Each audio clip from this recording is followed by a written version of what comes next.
تعال اكلمك في شهر 8 بالذات، هقولك على كام معلومة تسميدية مهمين جدا الى البرسيم. لو انت ما طبقتهمش في الوقت ده عمرك ما هتاخد شوية برسيم حلوين بالشكل اللي انتم شايفينه ده. شوية البرسيم دول اتحرقوا بنفس الشكل اللي انتم شايفينه. شوية البرسيم دول واحدة هنا وواحدة هناك، يعني خفاف جدا ومش عاوزين يطلوا. في الشهر ده بالذات هم كانوا حلوين من قبل، بس في الشهر ده بالذات في شهر 8 فهم وقفوا من النمو. ايه حل المشكلة دي؟ لو انت موجودة في ارضك قبل ما نبدأ ما تنساش طبعا، لو مش مشترك في القناة فرضا وليس امر، تشترك في القناة وتعمل لايك للفيديو وتصلي على النبي عليه افضل الصلاة والسلام. طبعا بالشكل اللي انتم شايفينه ده في شهر 8 اهم حاجة انك تنتظم بالروي. الري المنتظم الى النبات زي ما قلنا، طبعا الري المنتظم الى البرسيم، يعني ما تسيبش الارض تجف معاك نهائي وتنشف الارض، وبعد كده بتبدأ تغذي النبات مرة واحدة وتديله كمية مية رهيبة، فكده جذر النبات بيضعف وابتدأ عندك البرسيم يتساقط ويضعف. طيب دي اول معلومة، يعني اول معلومة ان انت لازما تهتم بالري المنتظم.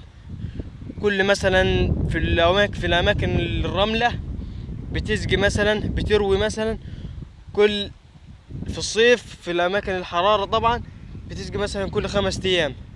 انا هنا ماشي كل 5 ايام، كل 5 ايام بالظبط اسيب 4 ايام، واليوم الخامس اني ابدا اروي فيه النبات بنفس الشكل اللي انتم شايفين ده، ابدا اروي فيه شوية البرسيم. انما بالنسبة للارض اللي هي الارض الطينية فده بيسقي كل شهر عادي، ما عندوش ايتها مشكلة.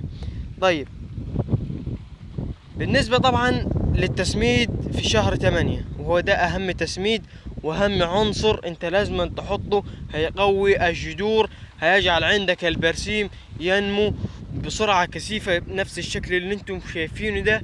يلا بينا نتعرف على ايه هو نوع السماد ده. وهنا بالشكل اللي انتم شايفينه ده احلى سماد عضوي اللي هو فضلات الفراخ، بس فضلات الفراخ اللي هي السير بنفس الشكل اللي انتم شايفينه ده. بالسير اللي انتم شايفينه ده اللي هو فضلات الفراخ اللي هو بينزل من على المتر، يعني ما فيهوش ولا تبن ولا فيه نشارة. طيب بتستخدمه ازاي؟ مثلا بيبقى عندك حوض بيبقى زي كده بنفس الشكل اللي انتم شايفينه ده. بتبدأ كل مثلا واحد يبقى قاعد هنا وكل شوية يرمي حفنتين او 3. طيب لو انت مش فاضي بتبدأ تعبي في شكاير، تكون شكاير مخرمة تمام، وتكون الخرام بتاعتها واسعة علشان الطرد ده بتشتغل المية عليه ويبدأ يسحب لوحده ويبدأ يودي على البرسيم بنفس الشكل اللي انتم شايفينه ده. يبقى السماد ده اسمه سماد عضوي سير، سبلة سير، رسمال سير، فضلات الفراخ، بس يكون سير يعني خام. بصوا يا جماعة بنفس الشكل اللي انتم شايفينه ده. بنته دلوقتي بنة رهيبة، البنة وانا واقف هنا انا مش طايقها اعزكم الله، بس ده بيخلي عندك النباتات، يخلي عندك ايتها نبات يعني بيخليه يزهر.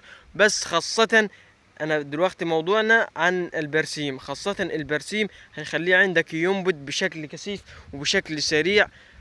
في شهر 8 احسن سماد ده انك تعمله وتستهم بالروي. طبعا ما تنسوش تصلي على النبي وتشتركوا في القناة وتعمل لايك للفيديو.